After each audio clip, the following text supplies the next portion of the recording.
अस्सलाम वालेकुम। I am Satyan Ali, lecturer in higher education department KPK में। ईटा के थ्रू इस वीकेंड पर पीईटी और डीएम के पेपर जो कंडक्ट हुए हैं इनकी डिस्कशन चल रही है। पीईटी का पेपर डिस्कस होकर यूट्यूब चैनल पर अपलोड कर दिया गया है, जबकि इस वीडियो में हम डीएम का पेपर डिस्कस करेंगे। पेपर डिस्कस करने से पहले एक इंपॉर्टेंट बात यह है कि डीएम के पेपर में 20 एमसीक्यूज आउट ऑफ सिलेबस आ गए थे, यानी कि जनरल साइंस की जगह उर्दू के एमसीक्यूज आ गए थे। तो ये बात जेर बहस रही कि अब इनका क्या बनेगा, क्या ये 20 के मार्क्स सबको मिल जाएंगे या सबके कट जाएंगे, या फिर ये पेपर ही कंडक्ट होगा। तो काफी हद तक चांसेस ये हैं कि इन 20 एमसीक्यूज के मार्क्स सबको मिल जाएंगे, क्योंकि जो मेरिट बनना है, जो फाइनल सिलेक्शन होनी है, उसमें बाकी 80 एमसीक्यूज जो होंगे वो डिसाइडिंग फैक्टर बनेंगे, उनकी बेस पर मेरिट बन ही जाएगा। तो अभी हम बात करते हैं पेपर की डिस्कशन का। वो जो चीजें हैं वो साथ साथ चलती ही रहेंगी। अब हम जितने एमसीक्यूज हमें अवेलेबल हुए इस पेपर के, उनकी डिस्कशन करते हैं। तो पहला एमसीक्यू मैथमेटिक्स के पोर्शन से है, अलजेब्रा का क्वेश्चन है, फैक्टराइजेशन वाला, कि इस अलजेब्रिक एक्सप्रेशन को फैक्टराइज करें, इसके फैक्टर्स लिखें। तो यह है x² + 5x + 4। इसके फैक्टर्स बनाने का तरीकेकार क्या है कि आप इसकी दोनों एक्सट्रीम्स को आपस में मल्टीप्लाई करें, 4 को और x² को, तो ये बनता है 4x²। अब आपने 5x को इस तरह दो हिस्सों में तकसीम करना है कि उन दोनों हिस्सों को अगर हम आपस में मल्टीप्लाई करें तो आंसर आना चाहिए 4x²। तो उसके लिए हम क्या करते हैं, हमें पता है कि 5x को हमने 4 + 1 अगर कर दें तो 4 + 1 5x हो जाएगा, और अगर हम उसे करें 4 × 1 तो 4 का 4 ही रहेगा। तो हम उसे कर देते हैं 4x + 1x, जिसे आप अकेला x भी लिख सकते हो। तो इस तरह ये आपके पास हो गया x² + 4x + x, ये 5x हो जाएगा, और इनको अगर आपस में मल्टीप्लाई करें तो 4x² भी आ जाता है।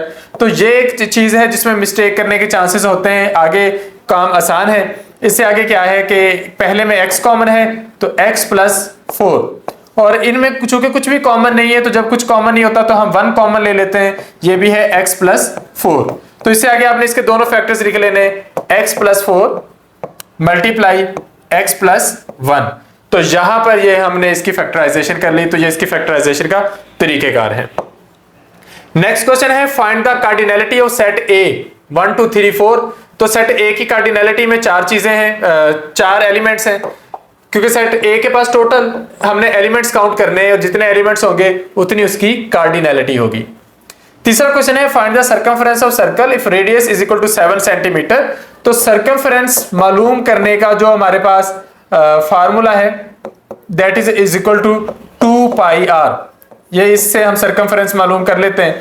तो 2 × 3.14 × r, जिसे आपने 7 लिखना है। तो अब आपने इसको आपस में मल्टीप्लाई कर देना, जो आपका आंसर आएगा वो होगा सर्कमफरेंस ऑफ द सर्कल।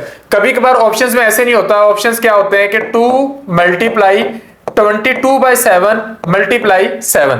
इस तरीके से भी आप इसका सर्कमफरेंस निकाल सकते हैं, क्योंकि 3.14 को आप 22/7 भी लिख सकते हैं। अगर आप ऐसे करेंगे तो 7 7 से कैंसिल हो जाएगा, और 22 2 से मल्टीप्लाई होकर हो जाएगा 44। So answer will be 44 centimetre. इस तरीके से सॉल्व करना और भी आसान हो जाता है।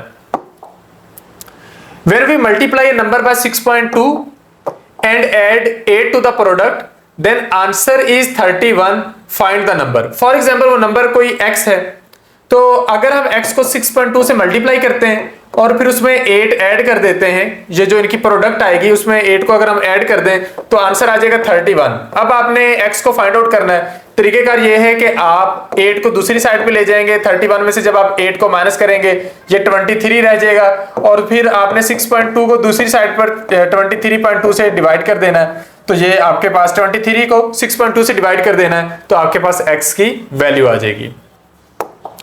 नेक्स्ट है, if n × n-1 find the 11th term. अगर हमने इस फार्मूले के मुताबिक 11th टर्म फाइंड करनी हो तो हमारे पास n है 11, और अंदर आएगा n की जगह 11 - 1, और ये आपके पास 11 - 1 होता है 10। तो 11 और 10 को मल्टीप्लाई करेंगे तो ये 110। ये इस तरह का आंसर बन जाएगा।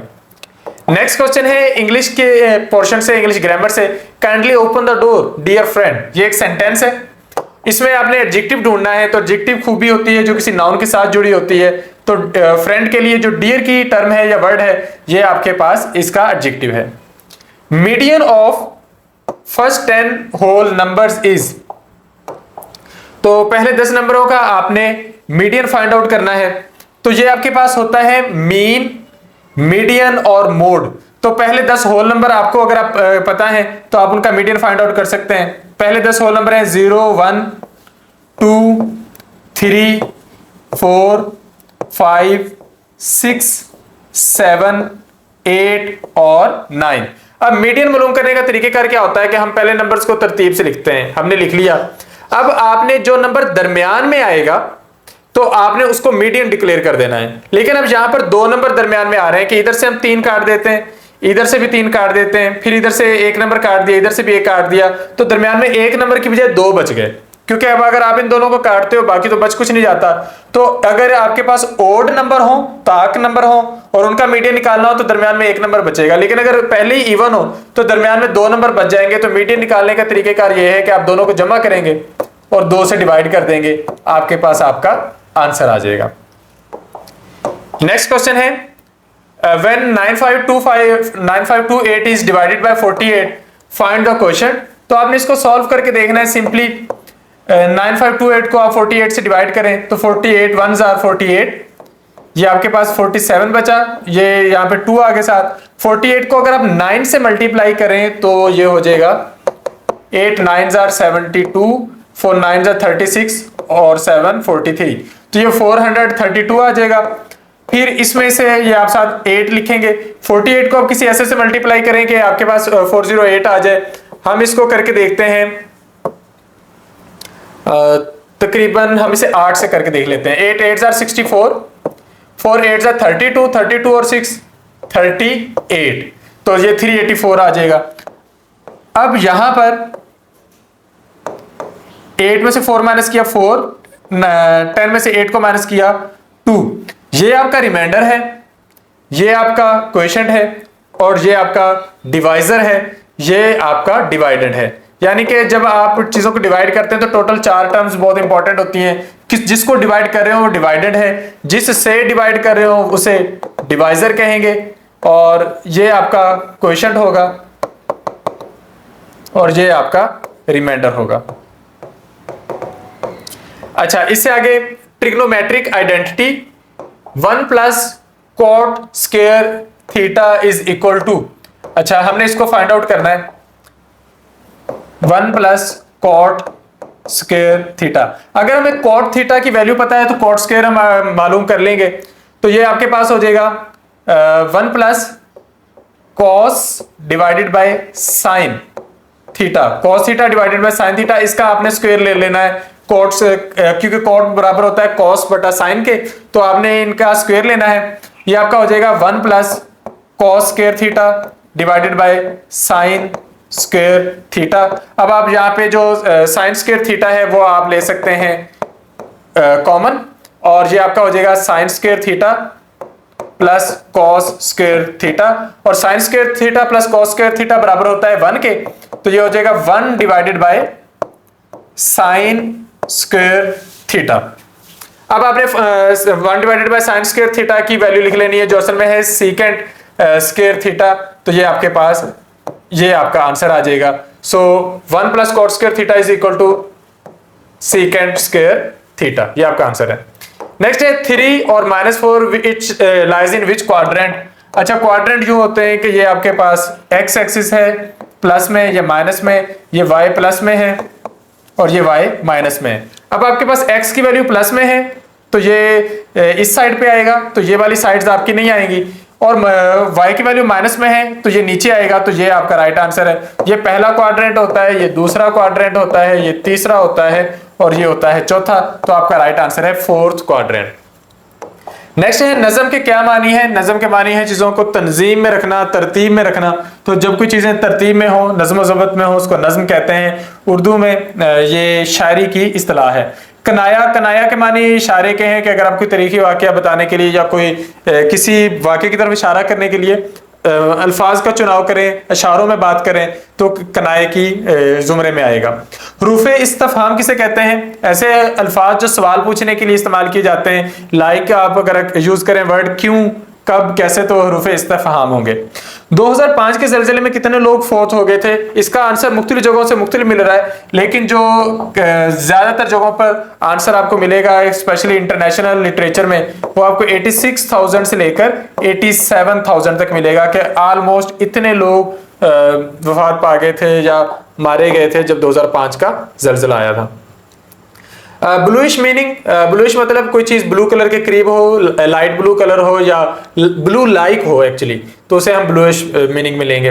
1970 के इंतखाबात में जुल्फ़िकार अली भुट्टो का मुकाबला किससे था, तो जुल्फ़िकार अली भुट्टो का बिलखसूस मुकाबला शेख मुजीबुर रहमान से था, जिनका ताल्लुक अवामी लीग से था, और जुल्फ़िकार अली भुट्टो का ताल्लुक पाकिस्तान पीपल्स पार्टी से था, और ये वज़ारत आला के लिए, वज़ारत उज़्मा के लिए एक्चुअली इनका मुकाबला था वज़ीर आज़म बनने के लिए।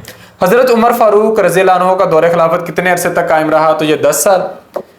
कश्मीर को किसने बेचा, इंडिया को। असल में कश्मीर का ये फैसला नहीं हो पा रहा था किसका इल्हाक किससे करना है, तो कश्मीर के महाराजा हरी सिंह ने अवाम की राय के मुखालिफ जाकर कश्मीर का इल्हाक जो था वो उस वक्त इंडिया से कर दिया था। ईस्ट पाकिस्तान में मेजोरिटी जो सीट्स थी वो किस पार्टी ने जीती थी, तो वो अवामी लीग ने जीती थी। इनफैक्ट ईस्ट पाकिस्तान के अलावा पूरे पाकिस्तान में भी सबसे ज्यादा जो सीटें थी वो अवामी लीग ने ही जीती थी। For how many duration Quaid Azam served country after independence. अब देखें पाकिस्तान बना है 14 अगस्त 1947, कायद आज़म की वफात हुई 11 सितंबर 1948। एक तो ये 1 साल मुकम्मल हो गया अगले अगस्त तक, फिर अगस्त के बाद सितंबर का महीना शुरू हुआ, जो अभी अगर 14 सितंबर तक आ जाता तो 1 साल 1 महीना हो जाता, लेकिन ये 1 महीने से 3 दिन कम बनते हैं, तो अब इसे कह लेंगे कि 1 साल पूरा, और फिर तकरीबन 27 दिन कायद आज़म ने पाकिस्तान को सर्व किया था। प्लेट्यूज सतह मुर्तफा जिस तरह होते हैं, पाकिस्तान में प्लेट्यूज हैं बलोचिस्तान और पोठवार। नेक्स्ट क्वेश्चन है कि प्लेट्यूज में इरिगेशन किस तरीके से होती है। पाकिस्तान में प्लेट्यूज के रीजन में सतह मुर्तफा पोठवार और सतह मुर्तफा बलोचिस्तान, ये 2 एरियाज आते हैं। प्लेट्यू को हम सतह मुर्तफा कहते हैं, यानी कि ऐसी सतह या ऐसा इलाका जो बाकी इलाकों से ऊंचा हो।